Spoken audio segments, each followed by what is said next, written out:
Você está ao vivo. Pronto, agora eu vou...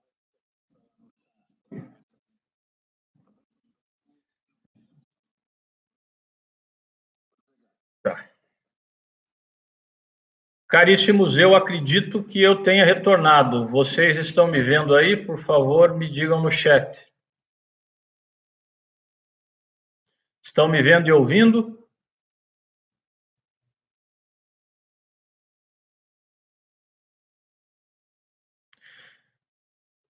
Ok, então, retomando.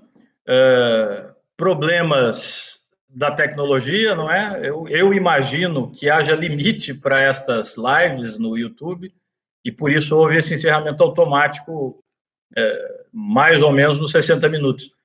Imagino, o pessoal da informática aí, o Eri teve uma certa dificuldade, mas estamos aqui de volta, vamos cumprir a nossa derradeira meia hora, ok? Me desculpo aí por este lapso, mas se estão contatados aí com os demais participantes, avisem para que voltem, que agora a gente vai até o fim, se tudo der certo, ok?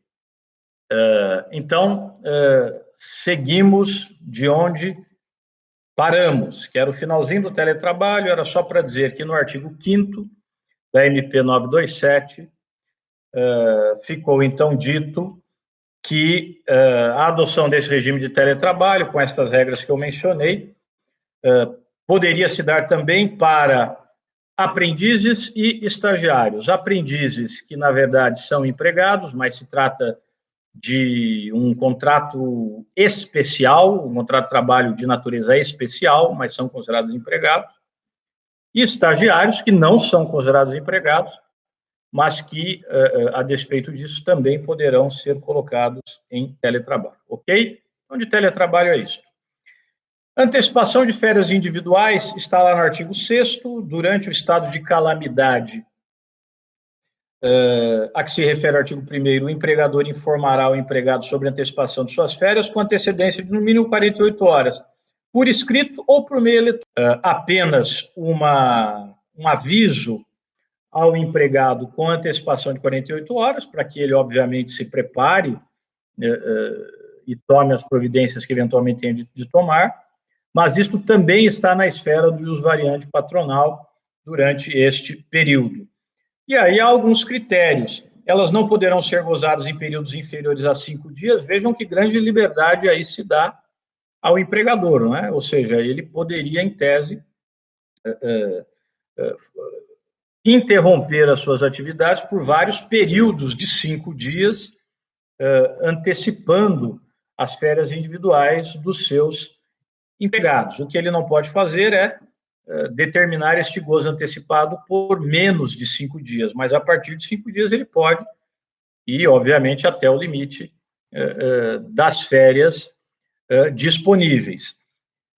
Inclusive férias em relação às quais ainda não se completou o período aquisitivo, que é o que está no inciso 2º. Poderão ser concedidas por lado do empregador, ainda que o período aquisitivo a ela relativo, ou a elas relativo, não tenha transcorrido. Ele, trabalhador, está no curso daquele período aquisitivo, vamos dizer, das férias de 2017, de 2020 e 2021, ele está no curso deste período aquisitivo, mas ainda não terminou, ele terminaria o período aquisitivo em janeiro de 2021. Mas estas férias já podem ser antecipadas por ato unilateral do empregador. E aquelas férias futuras, em relação às quais sequer se iniciou o período aquisitivo. Aí, meus caros, a medida provisória diz que, neste caso, já não há esta liberdade tão ampla do empregador. Isto não está dentro do seu ius variandi. Isso pode ser, porém, negociado individualmente. E aí vem aquela polêmica das negociações individuais, que daqui a pouco a gente trata ao falar da MP 936. Mas aqui está dito que, por acordo individual, poderão, então, empregado e empregador negociar a antecipação dos períodos futuros de férias. Então, vejam, por uma análise uma interpretação sistemática dos preceitos do artigo 6º, fica claro que, dentro do ius variandi, dentro do poder hierárquico do empregador, tanto está a definição do período de fruição que será antecipado, limitado a um mínimo de 5 dias, como está a possibilidade de antecipar aquelas férias cujo período já esteja marcado, e aí ele decide antecipar, ou cujo período aquisitivo já se completou, mas ainda não foram marcados, ainda não foram designados pelo empregador, e então ele, desde logo, vai determinar esse período, ou ainda, mesmo aquelas cujo período aquisitivo esteja em curso. Todas estas, aquelas férias que já foram adquiridas pelo empregado, porque o período aquisitivo já se completou, estejam ou não designadas, e aquelas férias ainda não adquiridas, mas cujo período aquisitivo esteja em curso, no momento em que o empregador vai adotar a medida, todas essas estão dentro do seu ius variandi, dentro do seu poder hierárquico. O que não está inteiramente dentro do seu poder hierárquico são as férias de períodos futuros. O período aquisitivo nem começou. O trabalhador foi admitido, vamos imaginar aí, em fevereiro, portanto, o seu período aquisitivo sempre se completa ali no dia 15 de fevereiro, vamos imaginar. Não, vamos imaginar aqui setembro, em 15 de setembro. O período aquisitivo sempre se encerra em 15 de setembro. Não é? Então, neste momento, ele está no curso de um período aquisitivo que vai se encerrar em 15 de setembro de 2020. Ele poderá ter estas férias já antecipadas pelo seu empregador, que não precisa do consentimento dele. Mas em relação às férias de 2020 e 2021, cujo período aquisitivo vai começar em 16 de setembro de 2020. Então, nem começou ainda o período aquisitivo. Para este caso, parágrafo 2º do artigo 6º, terá de haver acordo individual para este caso. E aí, a grande questão que se põe aqui é qual é o limite disso, porque a MP não disse, o artigo 6º não disse. Ou seja, eu posso, então, vamos imaginar, o empregador diz o seguinte, olha, aí a notícia que se tem das autoridades sanitárias, ou, inclusive, de médicos que têm sido diuturnamente entrevistados a respeito, é que há a possibilidade de o pico da pandemia no Brasil acontecer agora, não é? Em maio, junho. E a condição se estabilizar em julho, agosto, para começar a haver uma queda a partir de agosto. Eu já li uma opinião técnica nesse sentido, que é tudo especulativo. Mas imaginemos que o empregador diga, não, então eu vou fechar minhas portas até agosto. É um restaurante, eu não quero ter problemas, está todo mundo com medo, em agosto eu reabro. E eu quero antecipar todas as férias para que, então, eu não tenha problemas com os meus empregados até agosto. Eu vou antecipar férias, portanto, para os meses de maio, junho, julho e agosto. Quero votar em setembro. 4 meses de férias eu quero antecipar. De períodos aquisitivos que nem começaram. Eu posso?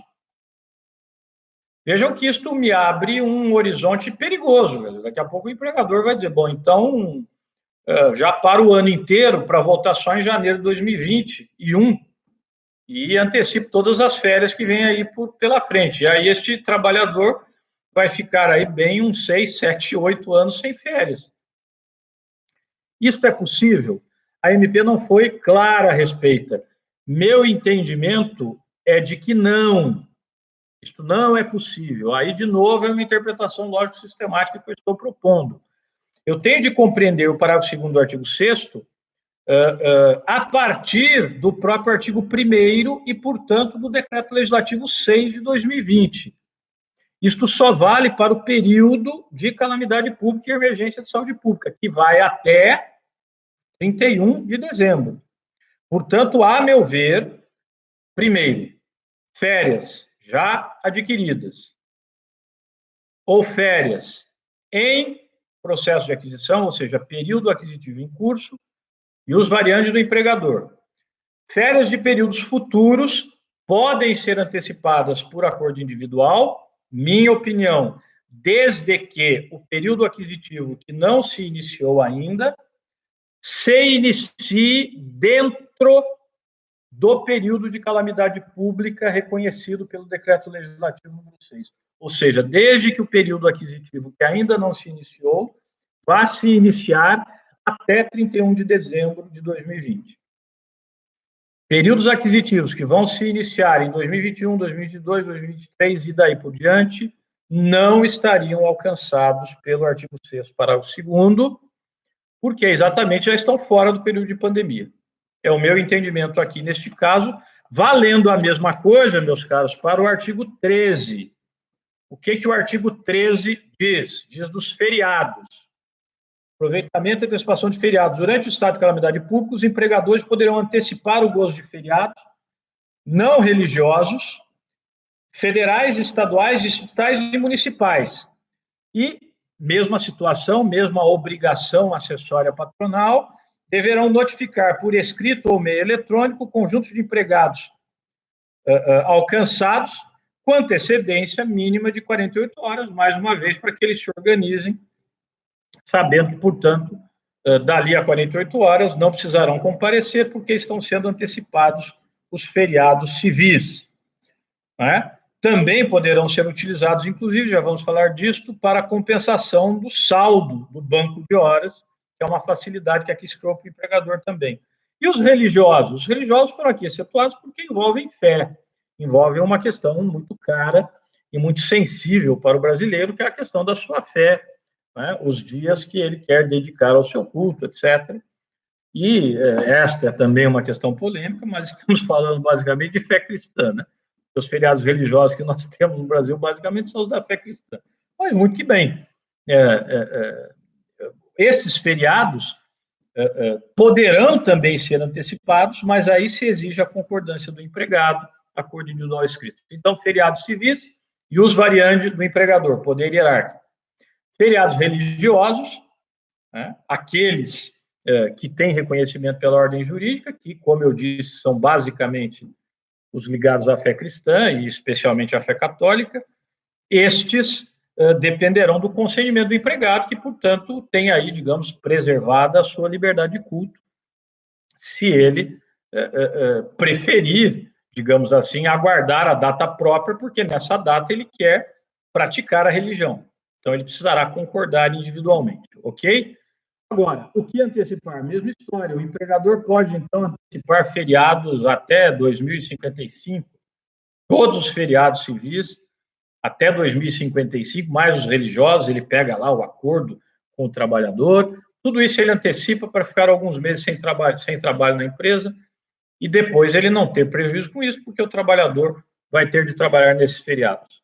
Ele pode fazer isso? Mesma resposta que eu dei no caso anterior, interpretação lógico-sistemática com o artigo 1º e com o decreto-lei número 6, somente dentro do período reconhecido de calamidade pública, ou seja, estamos falando, a meu ver, no artigo 13, dos feriados previstos para até 31 de dezembro de 2020 e não a partir daí. Precisa ter um limite, e, para mim, o limite que deriva de uma interpretação lógico-sistemática é exatamente este, ok? Banco de horas, artigo 14. O banco de horas já tinha sofrido aí algumas modificações também na reforma trabalhista. Uma delas, mais uma vez, a meu ver, isto também está no Supremo Tribunal Federal, com um problema de constitucionalidade. Por quê? Porque o mesmo artigo 7º, inciso 13, que nós referimos aqui, diz lá que a compensação de horas e a redução de jornada serão definidas por negociação coletiva, acordo ou convenção coletiva de trabalho, é o que está no inciso 13 do artigo 7º, não é? A exceção, mas não vou dizer exceção, a hipótese que sempre se admitiu como objeto de acordo individual é a compensação intrasemanal, dentro da semana. Por quê? Por razões óbvias. A Constituição, nesse mesmo inciso 13, estabeleceu um módulo diário, que é a jornada propriamente dita, né, de 8 horas, que vem de jour, do francês dia, por isso é que é uma contradição nos termos falar em jornada de 44 horas, jornada do dia. Então, jornada de 8 horas, o módulo diário e o módulo semanal, duração de 44 horas na semana. Portanto, a Constituição admite, na medida em que estabeleceu também um módulo semanal, que ali se resolvam os horários dentro da semana por acordo individual. E aí eu não vejo nenhum problema também. Questão da semana espanhola, semana inglesa, etc., não vejo problema nenhum. O problema é o que passa da semana. E aí o inciso 13 me parece que foi claro, negociação coletiva. Veio a reforma e sempre se entendeu assim. Súmula do TST, não é? A própria súmula 85, mas aí veio a reforma trabalhista, lei 13.467, e já estabeleceu uma primeira exceção, qual seja até 6 meses, banco de horas por acordo individual. Na minha visão, meu entendimento, inconstitucional. Fere a literalidade do inciso 13 do artigo 7º. E agora vem o artigo 14 da MP 927 e expandir isto para o período de excepcionalidade. Durante o estado de calamidade, ficam autorizadas a interrupção das atividades e a constituição de regime especial de compensação de jornada por meio de banco de horas em favor do empregador ou do empregado, por meio de acordo coletivo, e aí, óbvio, também convenção coletiva, ou individual formal, para compensação no prazo de até 18 meses. Então, a autorização da lei da reforma trabalhista era para 6 meses, agora, para o estado de calamidade pública, 18 meses, o triplo do que era admitido ali, contado da data de encerramento do estado de calamidade pública, a compensação que haverá a partir deste banco. Então, o banco de horas poderá alcançar este período e a compensação destas horas deverá ocorrer no prazo de 180 meses, a partir da data de encerramento da calamidade pública, que, em princípio, como eu disse, seria 31 de dezembro de 2020, pelo Decreto Legislativo número 6, mas isto, eventualmente, pode ser antecipado se, vamos imaginar, uma vacina for descoberta e puder ser aí sintetizada rapidamente, e aí antecipa-se esta data fatal que foi estabelecida pelo DL. Né? Mas, em princípio, 31 de dezembro. A partir dali, haverá, então, esses 180, esses 18 meses, não é isso? Para a devida compensação. 18 meses para compensação. Haverá aí, volto a dizer, a mesma discussão que houve na reforma trabalhista, que é a possibilidade de que alguma compensação fora do módulo semanal, mesmo em estado de calamidade, admita o acordo individual por escrito, é o que diz a MP, e esta discussão certamente chegará ao judiciário.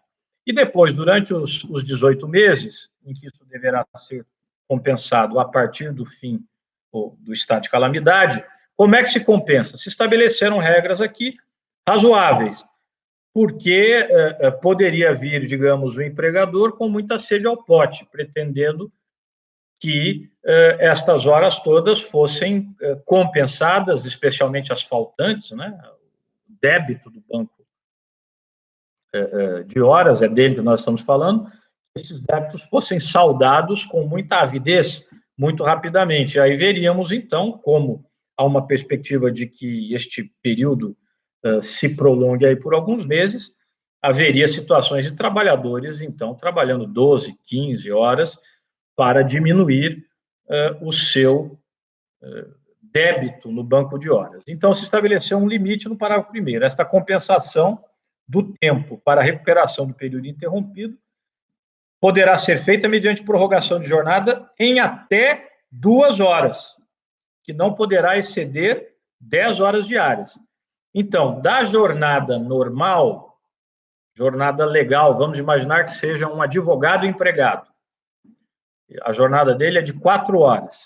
Né? Ele tem dedicação exclusiva ali àquela empresa, etc. E ele entrou neste banco de horas no esquema do regime especial de compensação. Ele, em princípio, terá uma prorrogação de mais 2 horas. Não poderá passar disso. E, de todo modo, para quaisquer categorias, em qualquer circunstância, o total, ou seja, jornada legal, ou jornada convencional, ou jornada contratual, mais as horas de compensação, não poderá exceder 10 horas, que é aquele mesmo limite que, desde o primeiro banco de horas instaurado aí por medida provisória do Fernando Henrique Cardoso, já tinha previsão lá no artigo 59 da CLT, nos parágrafos, com este limite de 10 horas, que é o limite da própria prorrogação de horas, é o limite que o legislador brasileiro sempre considerou como o adequado para não haver, inclusive, prejuízo à saúde nestas prorrogações.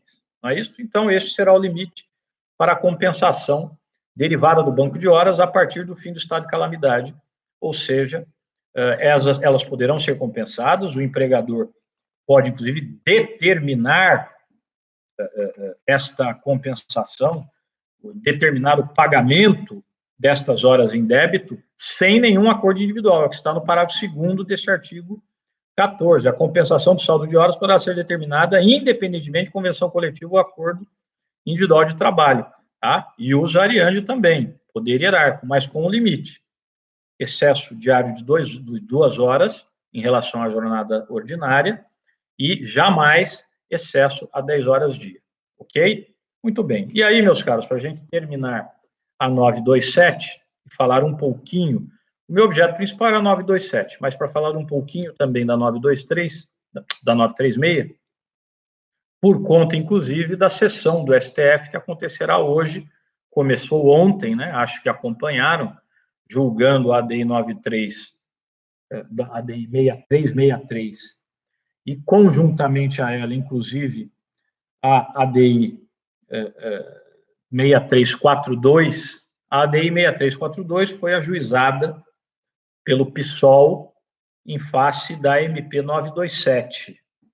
E a ADI 6363 foi ajuizada pela Rede em face da MP 936. A ADI 6342 está sob a relatoria do ministro Marco Aurélio Mello. E a liminar cautelar pedida, suspendendo os efeitos de alguns artigos da MP 927, foi negada. A ADI 6363, diz respeito à MP 936, está sob a relatoria do ministro Ricardo Lewandowski. E a medida liminar cautelar, em relação à redução de jornada e salário, foi deferida em parte, para conferir interpretação conforme ao preceito. Já vamos falar disso, ok? Então, as duas, a ADI 6342 estava marcada para a sessão do dia 15 e a ADI 6363 para o dia 16, o que traria aí um descompasso, porque, no final das contas, a mesma discussão estava no fundo de ambas as ADIs, extensão dos acordos individuais, ou extensão das possibilidades dos acordos individuais no direito individual do trabalho. Né? Isto é que era, e que é o objeto de fundo. Percebendo isto, o presidente Toffoli acabou colocando, então, as duas, 9342 e 6342 e 6363, na sessão do dia 16. Começou ontem, advogados já se manifestaram, ministro Ricardo Lewandowski já apresentou o seu voto e continua no dia de hoje. Vamos falar um pouco disso. Né? Mas, para terminar a 927, as questões ligadas à saúde e segurança do trabalho. Vocês encontram isto especialmente no artigo 15, no artigo 29 e no artigo 31. O artigo 15 é a medida trabalhista propriamente dita de suspensão das exigências administrativas em saúde e segurança do trabalho. E aí, meus caros, permitam-me, é a pior passagem dessa medida provisória. A meu ver, também padecendo aí de inconstitucionalidade, por malferir aquilo que o nosso querido professor Sebastião Geraldo de Oliveira, desembargador do TRT de Minas Gerais, chama de princípio do risco mínimo regressivo. e que, para mim, nada mais é do que o princípio da melhoria contínua, princípio de direito ambiental, aplicado ao meio ambiente de trabalho. Está lá no artigo 7º, inciso 22 da Constituição da República. Aliás, desculpem, artigo 7º, inciso 21 da Constituição da República, dizendo textualmente o seguinte: é direito dos trabalhadores urbanos e rurais, direito fundamental, direito social fundamental, a redução dos riscos inerentes ao trabalho. Por isso, melhoria contínua. Conforme a evolução do estado da técnica, o empregador, dentro dos seus deveres acessórios, não só pode, como deve, ir incorporando as tecnologias que aumentam, incrementam as condições de saúde e segurança do trabalho. Se ele não faz isto, pode responder civilmente. Eu próprio cheguei a condenar um determinado empregador, uma determinada empresa, por manter um equipamento obsoleto, que já estava ultrapassado há mais de 2 décadas, e isto a perícia deixava claro. Se o empregador houvesse atualizado, era um microempresário, mas se ele houvesse atualizado ali aquele seu pequeno parque industrial, o acidente não teria ocorrido, porque o novo equipamento já tinha um mecanismo de segurança que exatamente evitava aquele movimento. Era uma serra circular que o empregado havia feito e, com isso, perdido, se não me engano, 4 dedos da mão, de uma das mãos. E eu reconheci, portanto, a responsabilidade civil, exatamente porque não se observou este princípio da melhoria contínua, do risco mínimo regressivo, incorporar aquilo que a evolução do estado da técnica já permite, de modo economicamente viável, para a melhoria da saúde e segurança do trabalho. O que a medida provisória 927 faz é exatamente aumentar o risco, ao dizer no artigo 15 que, durante o estado de calamidade pública a que se refere ao artigo 1º, fica suspensa a obrigatoriedade de realização dos exames médicos ocupacionais, clínicos e complementares, à exceção do exame médico demissional. Portanto, estão suspensos os admissionais e os periódicos. Eu pergunto, por quê? Alguém diria, para facilitar a vida do empregador, para diminuir as burocracias, etc. Mas nesta matéria, justamente, é que deveria haver um estímulo, um fomento a esses exames, especialmente os periódicos e admissionais. Inclusive com linhas de crédito, quem sabe, na própria toada aí da medida provisória 944, na 944 se diz que aquelas linhas de crédito servem exclusivamente para que a pessoa jurídica, a pessoa física, dê conta das suas folhas de salário. É para isso. Não pode haver desvio desses dinheiros.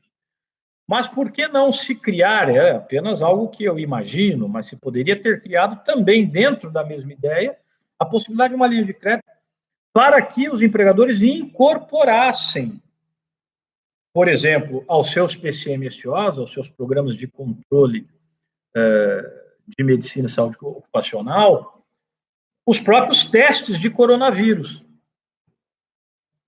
Os próprios testes de detecção do vírus, né? Apenas para fazer essa distinção terminológica, porque eu percebo certa confusão. Covid-19 é o nome da doença.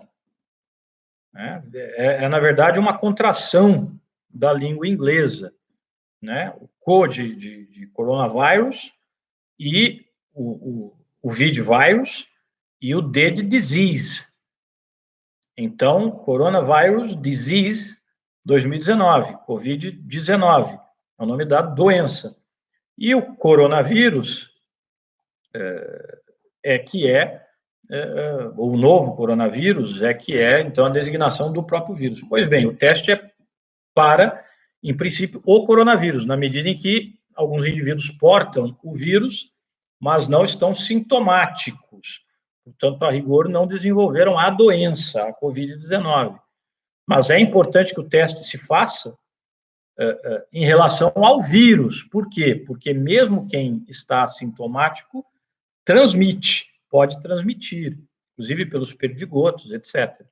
Então, agora mais do que nunca, seria importante que os empresários, que as empresas incorporassem esses testes, porque alguém na empresa poderá eventualmente estar transmitindo este vírus sem que o empregador saiba e poderá dividir sua responsabilidade. Da mesma maneira, um empregado que não esteja sintomático poderá ser portador do vírus. E como saber se ele é ou não portador do vírus? Sem fazer exame médico admissional. Mas ainda não tem esses testes portáteis, etc. Mas estão aí prestes a sair. Ontem mesmo li uma notícia de que a perspectiva é que até o fim deste mês, ou meados do mês que vem, já haja disponível aí a R$100 um exame de coronavírus, de boa credibilidade. Né? Isso teria de ser incorporado à rotina das empresas, e ainda sem o teste, para que o médico do trabalho da empresa, ao menos, verifique se aquele trabalhador que vai ser admitido, embora nestes tempos quase ninguém seja admitido, mas se ele tem os sintomas da doença, da Covid-19, se ele tem febre, se ele tem diarreia, se ele tem coriza, se ele está espirrando, enfim, até para que não ingresse no ambiente de trabalho alguém que está possivelmente contaminado. Agora, mais do que nunca, repito, os exames admissionais e periódicos seriam essenciais. E a MP 2927 foi na direção contrária e disse: estão dispensados. Só o demissional é que não está dispensado. O que se sugere, até numa perspectiva de prevenção, é que, vejam, a empresa se valha, então, do parágrafo 3º do artigo 15, que diz, parágrafo 2º do artigo 15, que diz que, na hipótese de um médico coordenador do PCMSO considerar que a prorrogação representa risco para a saúde do empregado, vejam que a perspectiva aqui não foi de saúde pública, foi de saúde individual. O médico indicará ao empregador a necessidade de sua realização, porque o que o artigo 15 faz, na verdade, é prorrogar esses exames para 60 dias contados da data do encerramento do estado de calamidade. Então, aqueles exames periódicos e o próprio admissional que não foram feitos, seriam feitos em 60 dias após o fim da calamidade. Mas o médico da empresa, que coordena o PCMSO, pode dizer: não, é o caso de fazer imediatamente.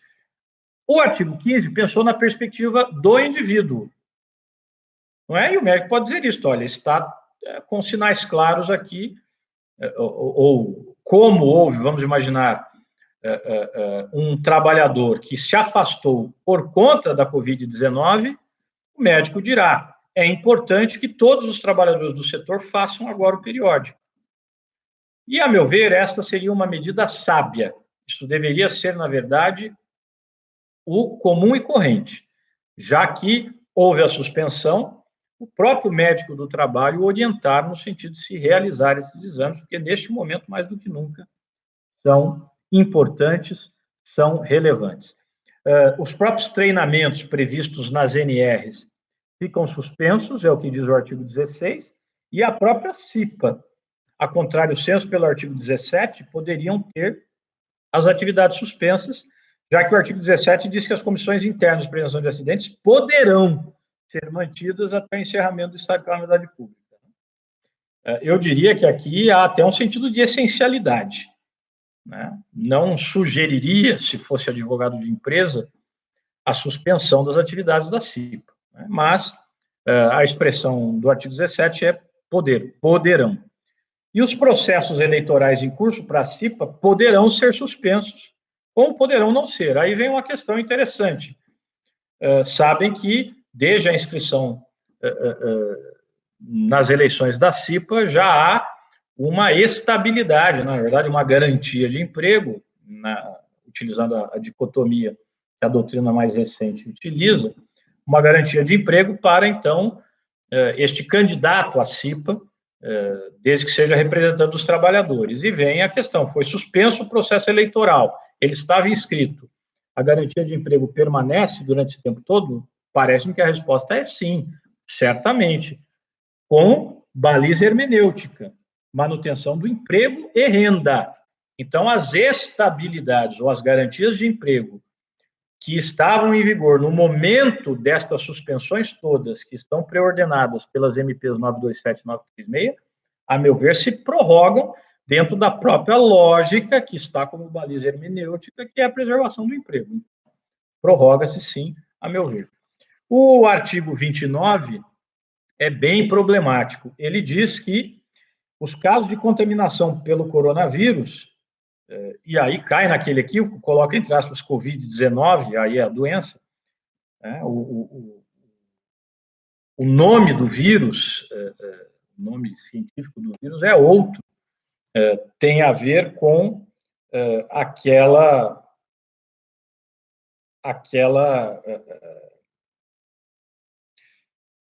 epidemia anterior que nós tivemos, porque este vírus é uma variação daquele. Mas agora me escapou o nome. Deixa eu ver se eu acho aqui. Nome. Bem rapidamente, agora me fugiu o nome.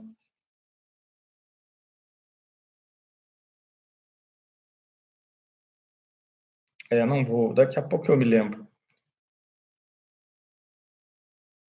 Mas, enfim, aquele mesmo vírus que provocou a última epidemia de gripe, né? Só que agora, exatamente, obrigado aí, Alexandre Correia, SARS-CoV-2, né? É isso mesmo, SARS-CoV-2, é um nome, não exatamente um nome científico, né? Porque geralmente são nomes latinos, mas é a expressão técnica que tem sido utilizada para identificar o vírus e não a doença. SARS, que era da gripe SARS, né? Lembram-se dela? SARS-CoV-2. Muito bem. Então, diz aqui o artigo 29 que os casos de contaminação pelo SARS-CoV-2 não serão considerados ocupacionais, exceto mediante comprovação do nexo causal. É um outro artigo muito infeliz, na minha modesta visão, porque, percebam, em primeiro lugar, no próprio campo do direito previdenciário, estes nexos causais são comprovados, por assim dizer, a partir de presunções, né? É a hipótese do próprio nexo técnico epidemiológico, que, digamos, funciona como prova, na medida em que invertem o ônus da prova, tanto na esfera administrativa como na esfera legal. Então, isso pode acabar levando a uma situação em que sempre se presumirá, de alguma maneira, o vínculo com a atividade laboral, não é? E, mais ainda, me parece, a intenção aqui foi a de dizer outra coisa, não é? Porque a hipótese da Covid-19 é uma pandemia que configura a hipótese de endemia. Os senhores encontram lá na Lei 8.213, de 1991. É uma hipótese típica de endemia, ou seja, estamos falando de uma doença que vai se manifestar coletivamente com contaminação horizontal, coletiva em um determinado espaço, uma determinada comunidade, uma determinada cidade. Caráter endêmico. Neste caso, de fato, pode haver a prova contrária. E eu acho que é isto que deveria estar dito aqui. Porque, pelo que se diz aqui, volto a dizer, primeiro, se busca a lógica das provas do próprio direito previdenciário nesta matéria, acaba se caindo em presunções quanto à prova do nexo causal. E, segundo, parece que o artigo 29 quer dizer que se deve criar uma presunção, que é absurda, a meu ver, de que toda a contaminação pelo coronavírus será externa ao ambiente da empresa. Imaginem vocês uma situação em que aquele trabalhador manifeste a Covid-19 e já haja 10 casos anteriores de trabalhadores daquela mesma linha de produção, naquela mesma empresa, com o coronavírus. E eu vou presumir que ele não adquiriu esta doença em função do contato na empresa? Ou seja, qual seria a finalidade? estabelecer que o ônus da prova no processo será sempre do empregado, só que me parece isto sequer é possível à vista do artigo 818, parágrafo 1º da CLT, como nós já falamos há pouco, que se estabelece, a depender do caso concreto, a hipótese da repartição dinâmica, que não pode ser, a meu ver, coartada por esse artigo 29. De modo que tem uma redação infeliz, seria muito melhor ter se reportado lá a Lei 8.213 e a perspectiva das doenças endêmicas para se dizer que sim, pode o empregador provar que a doença contraída deveu-se não a contatos dentro da empresa, mas a contatos externos diante da situação de endemia. Me parece ser aqui o melhor caminho. O artigo 29 tem sérios problemas também. E o artigo 31, ele afrouxa a fiscalização do trabalho, a meu ver, numa circunstância também perigosa, em algumas situações que não teriam muito sentido nesse momento, mas vale ver, então, de um modo geral, estão afrouxadas. Neste período de calamidade, a atuação é apenas orientadora, portanto, não poderia haver autuação administrativa, aplicação de multa, exceto nos casos de falta de registro de empregado, situação de grave e iminente risco para as irregularidades imediatamente relacionadas à configuração da situação, ou seja, a razão daquela fiscalização, e aqui pode entrar a hipótese do coronavírus, ok? O que já me leva a uma das questões finais que nós iríamos apresentar. O artigo 13, e aí eu antecipo essa questão, o artigo 13 da Convenção 155 da OIT, que trata exatamente do meio ambiente de trabalho, diz lá da possibilidade de que os trabalhadores, individual ou coletivamente, interrompam o trabalho em caso de grave e iminente risco à sua saúde. É o que alguns autores chamam de greve ambiental. Eu diria direito de resistência ao labor ambiental, porque até mesmo um trabalhador isolado pode exercer esse direito, e greve, né, pelo que temos assentado na doutrina, é um conceito de suspensão coletiva do contrato, dos contratos de trabalho. Mas há quem fale em greve ambiental, o professor Raimundo Simão de Mello, eu próprio, em alguns escritos. Então, seja uma coisa ou seja outra, tem no Brasil força de lei, porque a Convenção 155 foi ratificada, aprovada por decreto legislativo e promulgada por decreto do Poder Executivo. Aliás, a meu ver, tem força supralegal, porque trata de direitos humanos de primeira, segunda e terceira dimensão. E aí vale aquela lógica que o Supremo já adotou para o artigo 8º da Convenção Interamericana de Direitos Humanos e a prisão depositária infiel. Mas seja legal, seja supralegal, vincula o empregador. É direito subjetivo do empregado. E não bastasse a Convenção 155, aqui para nós, no Estado de São Paulo, estará lá exatamente a situação de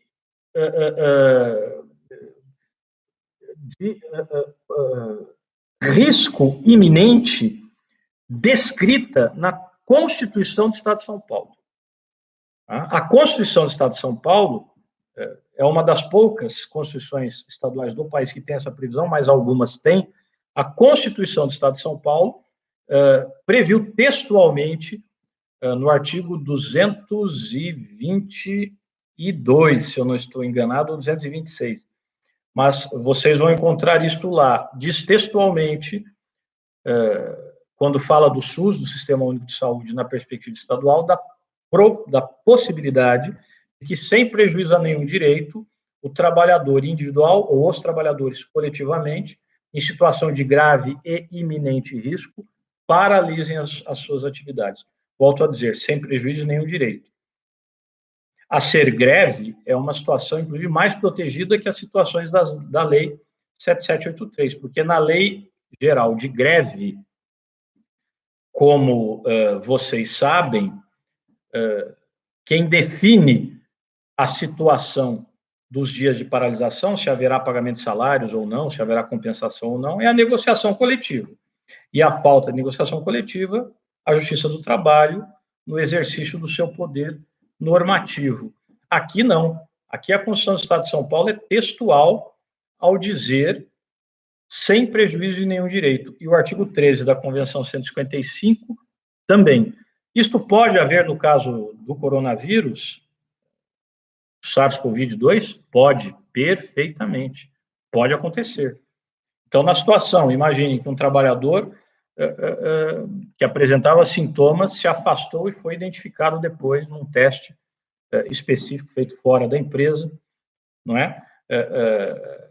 Como portador do coronavírus, do novo coronavírus. E aí outros quadros de sintomas no âmbito da empresa. E uma situação em que, aparentemente, aquilo está se espalhando. E o empregador não toma nenhuma atitude, não interrompe as atividades.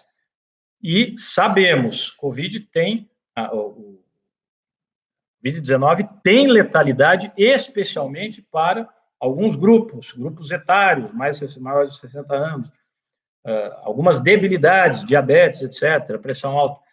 Nestas condições, poderá sim haver o exercício desse direito de resistência. E poderá haver a fiscalização com autuação, porque eu estou falando, se a fiscalização tiver este motivo, se for, portanto, uma correlação imediata com a configuração daquela situação, esta autuação, identificando essa situação de risco grave e iminente, esta fiscalização poderá levar até a autuação com multa, porque está na exceção do artigo 31, inciso 2º. E as outras duas exceções, ocorrência de acidente de trabalho fatal e trabalho em condições análogas de escravo, em que também poderá haver imediata autuação e multa. E da 927 é isto. Me deixem falar rapidamente da 936. Prometo a vocês só mais 15 minutos e nós encerramos, tá bom? Só mais 15 minutos e nós encerramos.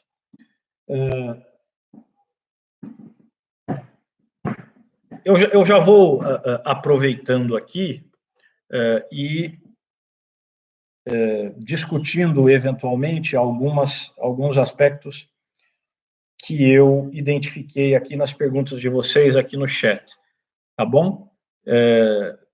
Com relação à ideia do teste, né? O teste seria de R$100, etc. E alguém falou aí, o valor seria alto para uma empresa, etc. Por isso eu falei em linhas de financiamento, inclusive, né? Não disse que necessariamente esses exames médicos teriam de ter este teste do Covid. Disse que seria importante que isso acontecesse, mas não obrigatório, e inclusive que deveria haver, ou poderia haver linhas de financiamento para isso. Mas o exame por si, até porque a sintomatologia pode ser identificada independentemente do teste para o vírus, os exames, me parece, seria de bom tom fossem mantidos, apesar da dispensa, inclusive para evitar responsabilidades. Com relação a 936, e aí se eu for vendo aqui mais uma questão, vou falando. Os termos gerais da 936, vocês sabem, resumão aqui, duas medidas trabalhistas complementares ali introduzidas, a suspensão coletiva e temporária dos contratos individuais de trabalho e a redução proporcional de jornada e salário. A redução proporcional de jornada e salário pelo prazo máximo de 90 dias, não é isso? E a suspensão coletiva e temporária dos contratos individuais de trabalho pelo prazo máximo de 60 dias, podendo haver um fracionamento, 2 vezes, 60, 30, fracionável em 2 vezes, por exemplo, 30 e 30 dias, tá bom? Mais prazo máximo de 60 dias. Como é que funciona na redução proporcional? Sabem bem, poderá ser por acordo individual ou por acordo coletivo. Onde é que funciona o acordo individual? Para a 936 previu o acordo individual. Para os casos em que a redução seja inferior a 25%, como também para os trabalhadores que recebam até 3 salários mínimos, atualmente, então, R$ 3.135, e ainda para a figura do hipersuficiente econômico, que foi introduzido pela reforma trabalhista. Aquele indivíduo que recebe mais que 2 tetos de benefício do regime geral, ou dois tetos do INSS, como se diz, né? O que equivaleria hoje a R$ 12.102, mas tem de ter também o curso superior, que é o que diz a CLT, a MP trouxe consigo. Então, para o hipersuficiente econômico, mais de 12.102 e curso superior. Para pessoal da faixa mais de baixo, ou seja, que recebe até R$ 3.135. E para todas as hipóteses de redução que não ultrapassem 25% do salário, seria possível o acordo individual. E para a faixa aí da meiuca, né, como se diz, a partir de 3 salários mínimos e até a condição de hipersuficiência econômica, aí para todas as faixas a partir de redução de 25%, acordo ou convenção coletiva de trabalho. É isso que se estabeleceu. A contrapartida do governo, que não havia lá no 927, mas foi estabelecido aqui, é o tal do BPER, Benefício Emergencial de Preservação de Emprego e Renda, é o BPER. Quem paga? A União.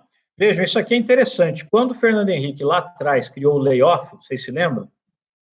Que é o artigo 476, se não me engano, da CLT, 476, eu acho.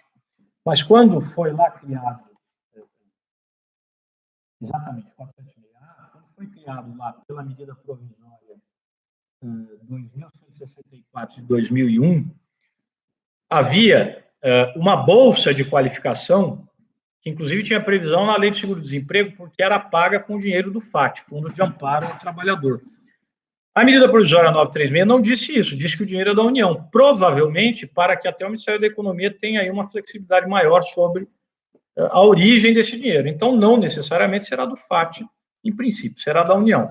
E esse BPER corresponderá, então, na mesma faixa, àquilo que houver de redução de salário. Se houver redução de 70% do salário, corresponderá a 70% do valor que equivaleria ao seguro-desemprego. Calcula-se o que seria o seguro-desemprego daquele trabalhador e se paga o BPER. Não é seguro-desemprego, porque esse trabalhador não está desempregado. Então, redução de 70% do salário, 70% do equivalente ao seguro-desemprego. De 50%, BPER no valor equivalente a 50% do seguro-desemprego. E redução de 25%, BPER no valor de 25% do equivalente ao seguro-desemprego. Isso sabem bem. No caso da suspensão do contrato de trabalho, eu terei, primeiro, a manutenção de todos os benefícios, isso está expresso. O que é benefício? Tudo o que não é salário, mas deriva do contrato individual do trabalho como uma vantagem para o trabalhador. Então, o benefício, vamos nos lembrar daquela formuleta lá que nós aprendemos para concurso público. Os benefícios são aquelas vantagens derivadas do contrato individual do trabalho que se dão ao trabalhador pelo trabalho e que não correspondem à remuneração. É pelo trabalho, não é para o trabalho, porque se foi conferido para o trabalho, aí não é benefício, é instrumento. Então, por exemplo, acesso à internet. Se o acesso à internet foi fornecido para o trabalho, das duas, uma.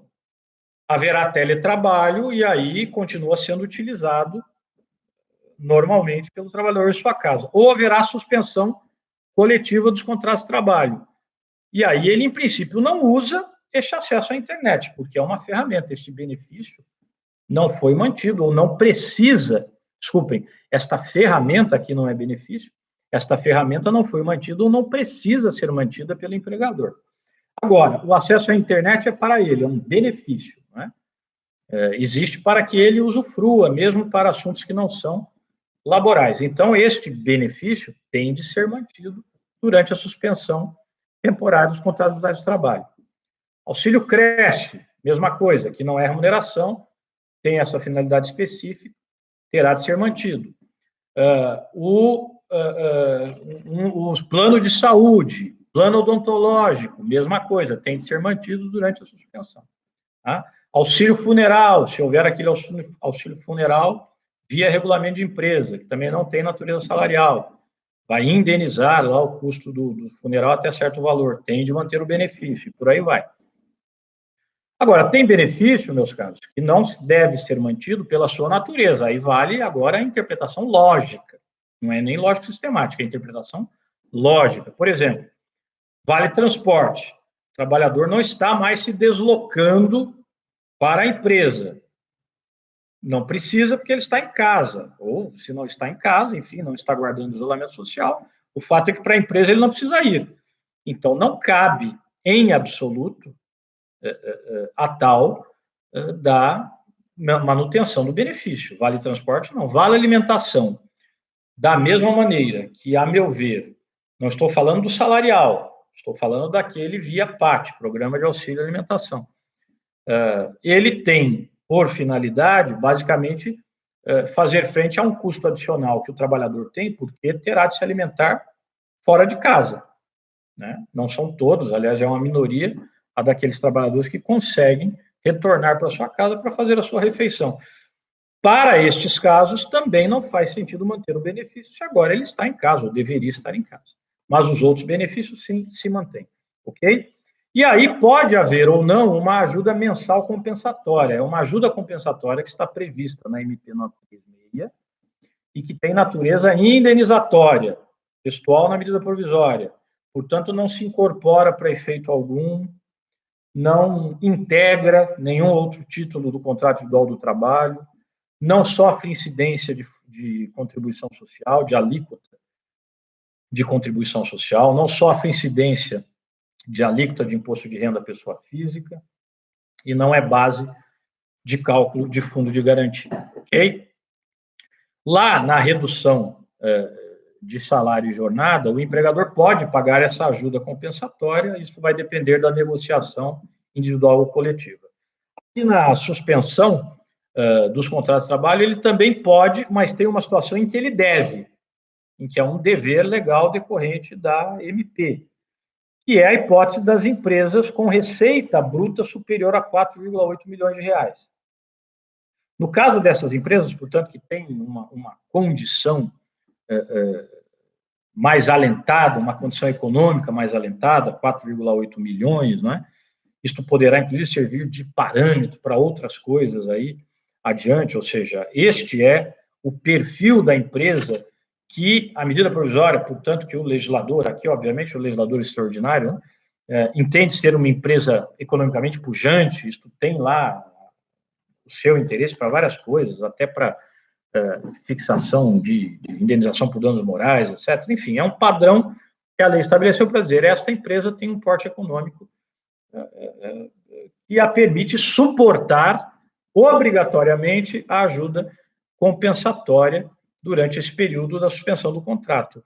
E aí sim haverá esta ajuda, que será de 30% do salário.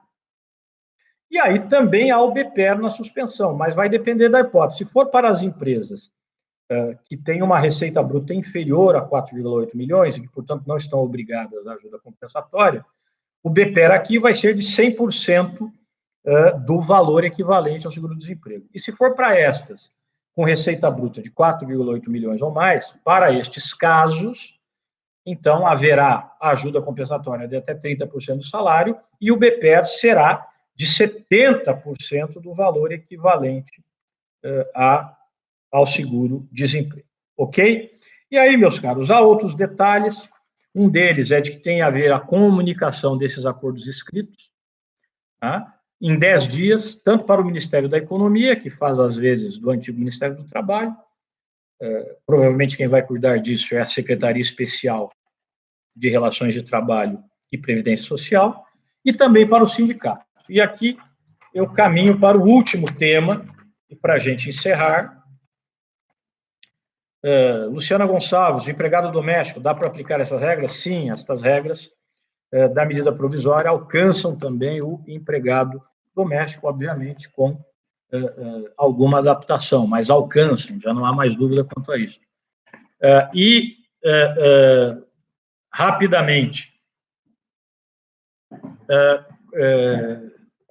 para encerrar, meus caros, depois eu até me comprometo aí com a Ejude, se quiser, pessoal da Ejude, façam aí um compilado das perguntas, me mandem, que eventualmente eu faço um vídeo respondendo as perguntas, ou respondo por e-mail, etc. Tá? Mas eu queria pelo menos terminar aqui a ideia, que é a coisa da ADI, da ação direta de inconstitucionalidade. Tá?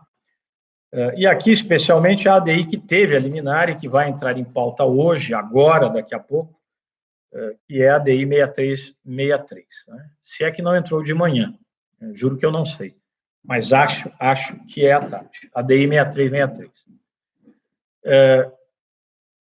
Eu antecipo dizendo a minha opinião, e isto tem a ver também com aquelas balizas hermenêuticas. Meus caros, estado de calamidade, esta é a base de todas essas MPs. O estado de calamidade deita raízes na Constituição da República? Minha visão, não. A Constituição da República fala em calamidade pública como fenômeno, como fato, como elemento do mundo do ser. O Decreto Legislativo 6 fala do estado de calamidade, que é um estado jurídico-político, por assim dizer. Portanto, pertence ao mundo do dever ser. E o próprio Decreto Legislativo 6 de 2020, deem uma olhada lá, faz remissão não à Constituição, mas à Lei de Responsabilidade Fiscal. Portanto, o estado de calamidade pública, que é a base das medidas provisórias, insisto, não deita raízes como elemento do dever ser, do mundo do dever ser, não deita raízes na Constituição, mas em uma lei, uma lei complementar, que é a Lei de Responsabilidade Fiscal. Por que eu estou dizendo isto? Porque há hipóteses de excepcionalidade constitucional que admitem restrição de direitos e garantias fundamentais. É o caso do estado de sítio e do estado de defesa. Vocês sabem que, agradecendo a Camila aqui, minha querida Camila, do meu núcleo de pesquisa e extensão, o trabalho, além do direito do trabalho, lá da USP, ficam todos convidados a participar deste núcleo, a Camila participa, está avisando que está mesmo para as 14 horas a DI 6363. Pois bem, voltando, o presidente Jair Bolsonaro chegou a dizer que ele, ou chegou a insinuar, ou enfim, disse aos mais próximos, porque isso saiu na imprensa, que pensou em decretar o estado de sítio, coisa que ele poderia fazer, uma vez ouvido o Conselho da República, e obviamente isso vai ao parlamento depois, mas parte do presidente, que até faria sentido, porque uma das restrições possíveis no estado de sítio é a restrição ao direito de reunião. Não estamos falando de isolamento social, evitar reunião. Depois, obviamente, ele entendeu que não é o caso de isolamento social, ou pelo menos não neste nível, e talvez até por isso tenha abandonado a ideia. Mas caberia em tese, digamos assim. Mas não foi feito. Então, nós não estamos nem diante do estado de sítio, nem diante do estado de defesa. Nada disso foi efetivamente deflagrado no Brasil. Nessas hipóteses constitucionais, insisto, pode haver restrição de direitos fundamentais. Direito de reunião, sigilo de correspondência, em alguma medida, a própria inviolabilidade domiciliar, tudo isso. Mas vejam, as garantias e direitos sociais não estão entre as hipóteses de exceção. E convenham comigo, este é um rol taxativo. Aprendemos isto desde os primeiros hermeneutas, encontramos isso em Carlos Maximiliano, quando trata da interpretação do direito, não é? Portanto, viragem do século XIX do século XX, isso já era pacífico. O quê? Odiosa restringenda, favorábilia amplianda. Odiosa restringenda, favorábilia amplianda. Ou seja, os preceitos normativos que restringem devem ser interpretados estritamente. E os preceitos legislativos que beneficiam podem ser interpretados extensivamente. Esta é a ideia. Ora, especialmente se eu estou falando em restrição de direitos e garantias fundamentais, e os direitos e garantias do artigo 7º são fundamentais, estão no título próprio dos direitos e garantias fundamentais, especialmente neste caso, me parece a interpretação não pode ser extensiva. Os direitos e garantias que podem ser restringidos são aqueles que estão ali, e não qualquer um que o presidente da República ou que o parlamento entenda que deva restringir naquele contexto, mas apenas aqueles que o constituinte originário referiu. E os direitos sociais não estão ali. Só que eu não estou falando nem mesmo de um estado de defesa ou estado de sítio. Eu estou falando de um estado de calamidade pública que, insisto, deita raízes na lei de responsabilidade fiscal, não na Constituição. Por isso, a meu ver, este estado de excepcionalidade que está, e muito corretamente, está reconhecido pelo decreto legislativo, há mesmo uma situação excepcional, não há dúvida, mas ele não permite, em termos constitucionais, relativizar direitos sociais. O que me devolve ao artigo 7º, inciso 6º, que diz que não haverá redução de salários, que é uma garantia social dos trabalhadores urbanos e rurais, a irredutibilidade de salários, exceto em caso de convenção e acordo coletivo de trabalho.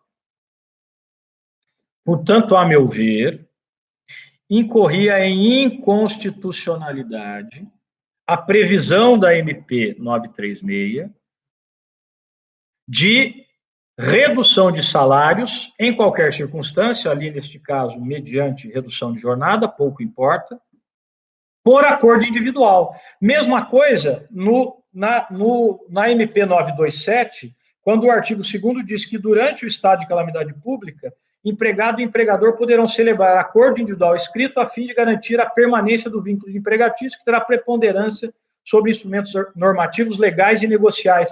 Sim, mas que acordo, cara pálida? Que tipo de acordo? Pode ser um acordo para diminuir salário e assim preservar emprego? Está claro que não, até porque, neste caso, o próprio artigo 2º diz, respeitados os limites estabelecidos na Constituição. E a Constituição é clara, redução de salário só com negociação coletiva. A 927 foi mais ousada e disse acordo individual para reduzir salários. Pode? A meu ver, não pode. A excepcionalidade não autoriza isso. Meu entendimento. Em alguma medida, como vira o entendimento do ministro Toffoli, do ministro Ricardo Lewandowski. Aí me diriam o seguinte, muito que bem, mas a própria MP 936 diz que será preservado o salário hora.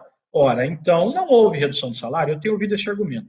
Permitam-me, não concordo, com todas as vênias. Por quê? Porque, meus caros, percebam, quando a Constituição, no inciso 4º e no inciso 6º do artigo 7º, falou em salário mínimo, falou em piso salarial, aí é inciso 5º, falou em irredutibilidade salarial, pensou no módulo semanal, pensou no módulo mensal. Não há dúvida quanto a isso, basta ver os anais da Assembleia Nacional Constituinte, está muito claro ali, vejam, façam essa pesquisa. A perspectiva ali era do módulo mensal. O salário mínimo, por isso, foi originalmente, até antes de 88, desde o início da instituição do Instituto Salário Mínimo, foi pensado originalmente a partir do módulo mensal. Depois é que veio a ideia do módulo quinzenal, do módulo semanal e até do módulo diário e horário. Mas eu estou pensando numa garantia do módulo mensal, porque senão, meus caros, desculpem, mas o inferno é o limite, não é? Aí eu vou dizer o seguinte, não, vamos imaginar o minuto salário. Se eu preservar o minuto salário e garantir, então, 1 minuto salário por mês, está tudo bem, não houve redução salarial. Quer dizer, o indivíduo que ganhava R$1.000 vai passar a receber menos de R$10. Isso não faz o menor sentido. É claro que está havendo redução salarial. Então, se reduz o valor do salário mês, eu estou tendo redução salarial, a meu ver, mesmo que se preserve o salário hora. E o que entendeu? E aí vem uma outra questão, que eu debati até com o ministro Almir Pazianotto, numa live que nós fizemos para o site Migalhas. Mas então vamos ser, assim, tão literais, não é? Então, vejam que coisa. Neste momento, os progressistas aí têm sido chamados de positivistas, porque tem exigido a literalidade da Constituição, tem pregado isso, ou tem entendido isso. Ele dizia, mas como é que se vai fazer negociação coletiva se o tempo é de isolamento social? O tempo é de isolamento social. Né? Aí vai fazer assembleia, etc. Não tem como. Antes da MP 936, eu já dizia, meios virtuais, e os sindicatos têm de se esforçar para isso. Os sindicatos têm de começar a se mover no sentido de adotar esses novos mecanismos. E veio a MP 936 e disse isso, exatamente isso, disse da possibilidade da utilização de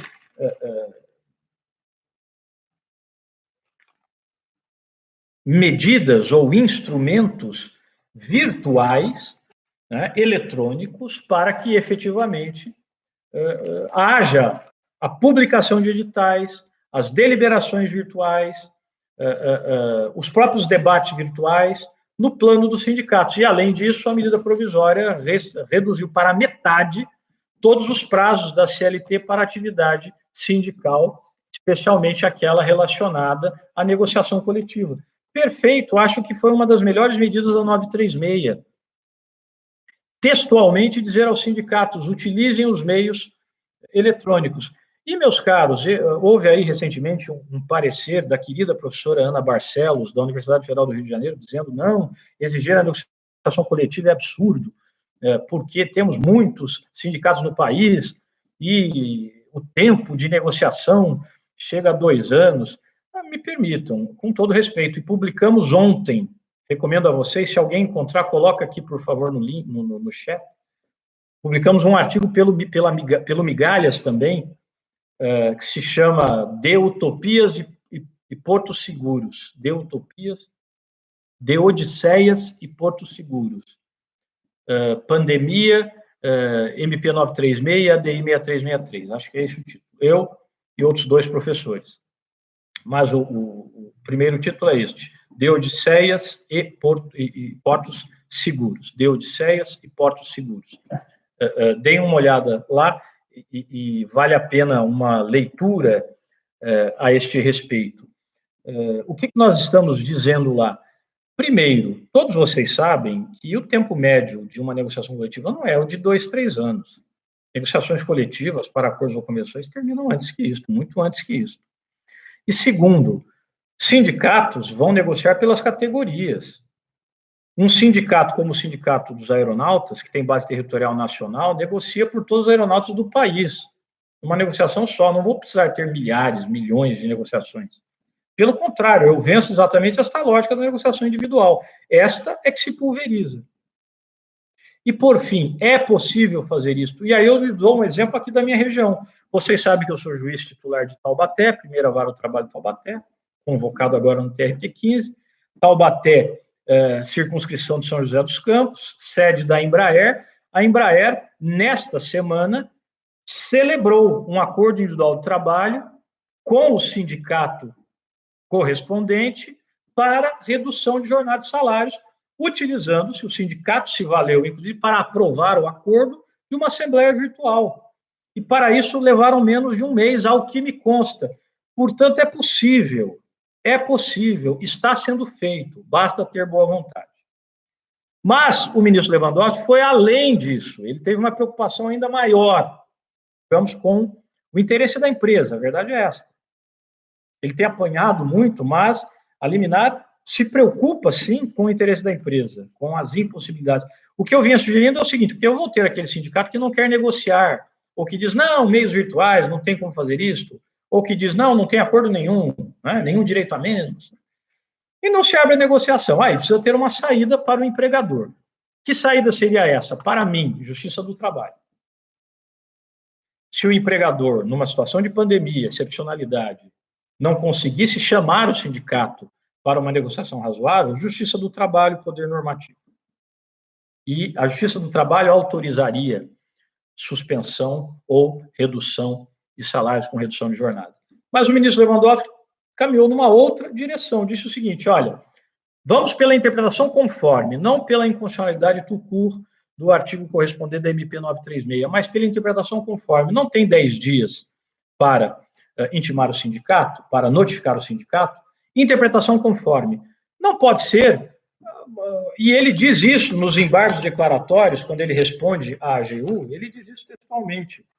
Olha, ele diz isso nos seguintes termos: seria impensável conceber que o presidente da República, considerado o elevado discernimento que o exercício do cargo pressupõe, pretendesse, com a medida provisória, que os sindicatos, ao receberem a comunicação dos acordos individuais, simplesmente as arquivassem, pois isso contrariaria a própria razão de ser dessas entidades, as quais, por sua reconhecida relevância social, mereceram destacado tratamento constitucional. A toda evidência, não seria imaginável que os constituintes de 88 lhes tivessem reservado o modestíssimo papel de meros arquivistas de contratos de trabalho.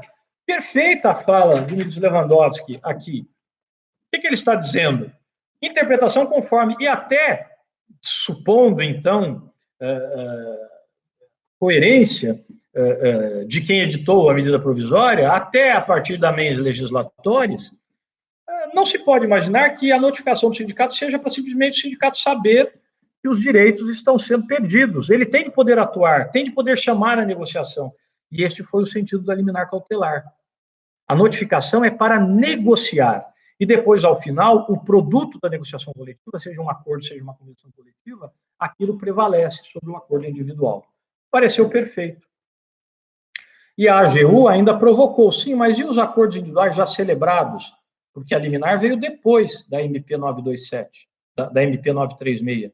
E mesmo depois da MP 927, em função daquele artigo 2º, já houve acordos individuais, e até antes da 927. Como é que faz? O ministro Lewandowski disse, são válidos. Portanto, algo que veio até no editorial da Folha de São Paulo, dizendo, não, mas isto trará uma dificuldade imensa e os trabalhadores não receberão, desde logo o BPER, receberão, porque esclarecendo em declaratórios a sua liminar, o ministro Lewandowski disse, os acordos individuais estão valendo. Haverá, digamos, uma condição interruptiva, que será uma eventual negociação coletiva que caminhe no outro sentido, no retorno à situação anterior, ou que acabe exigindo mesmo a intervenção da Justiça do Trabalho, etc. Mas não é uma condição suspensiva. Portanto, desde logo, o acordo individual surte efeitos e, portanto, deve-se pagar o BPER. O poder público não pode se negar a isso, o executivo não pode se negar a isso. Isto é o que foi decidido e é isto que vai hoje a julgamento. Não é? Havia muita resistência, há uma percepção de que com os embargos declaratórios e com esse esclarecimento de que os tais acordos individuais, desde logo, valem e deverão ser, então, modulados no contexto da negociação coletiva, resolveu-se este problema. O que se busca hoje é apenas a confirmação ou não da liminar cautelar, não se vai julgar em definitivo.